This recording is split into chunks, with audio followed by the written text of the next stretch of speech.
Delegate has the floor. Mr. Speaker, our job is not about symbolism, it's about substance. C.S. Lewis said, and Gandhi echoed him, that man cannot be made good by law. But it seems that we believe otherwise. California has a way more progressive minimum wage than Virginia, in that they also have worse poverty and homelessness.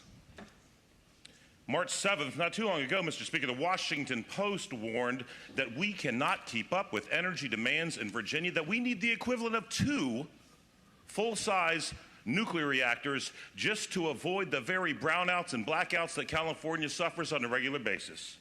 And yet we cling stubbornly to electric car mandates that tie us to that same state, California, that hasten our demise. And when, not if, these blackouts and brownouts occur, the people who die in the sweltering summer heat will be amongst the most vulnerable of us. COVID crushed our kids' educational attainment. And yet instead of focusing on fixing that generational challenge, Mr. Speaker, we passed bills to allow 4th grade boys and girls to learn about menstruation, to allow 9th graders to learn their recourses under Title IX in case they're sexually harassed by the 4th grade boys that learned about menstruation, and to make sure that our PE teachers teach our kids about hazing. I could keep going.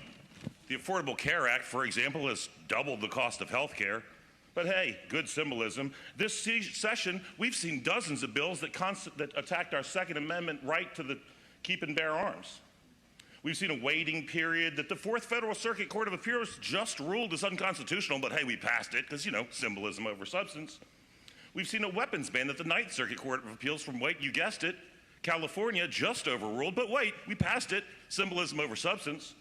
We've seen age restrictions that courts in the Commonwealth of Virginia within the last year have ruled are unconstitutional, but wait, we passed them because symbolism over substance. Meanwhile, this General Assembly, at least this chamber, passed a bill that would make 500 lethal doses of fentanyl, at the discretion of the prosecutor, a misdemeanor. Now wait for it. There will be not 1, not 2, not 3, not 4, but 5 Virginians whose lives are taken this calendar year by drug overdoses for every one killed in a firearms homicide. And don't go, but wait, you're not counting firearms suicide, because this chamber just took that crime off the books.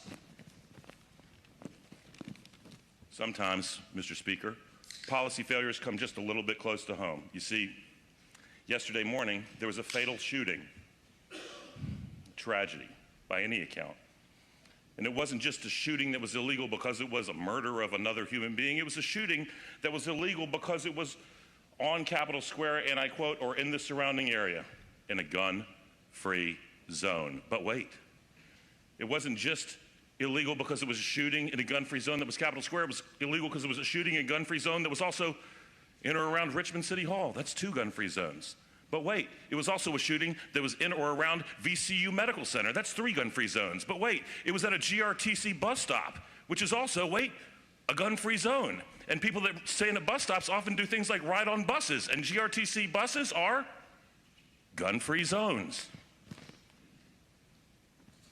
So that's 5 or 6 crimes committed, and when they catch the person who snatched the very life from another human being in whom God placed value, will the prosecutor prosecute them under all these charges? I don't know, but we'll sure make sure this session that they get as many sentencing credits as they can, because we don't want them to serve any more time than absolutely necessary. So while we talk through these things and pass laws that are meaningless, we give jingoism and dogma to win elections. We vilify our colleagues across the aisle with phrases like, they don't care about X, or you can't talk about this unless you're Y, or put up or shut up. Well, these playground talking points might win votes, but they don't save lives. They don't help Virginians. They don't expand or defend freedom. They don't expand opportunity. They don't protect the fruits of the labor of the working Virginians who we serve. They are hollow, empty symbolism. And Mr. Speaker, our job is not symbolism, it is substance. I yield.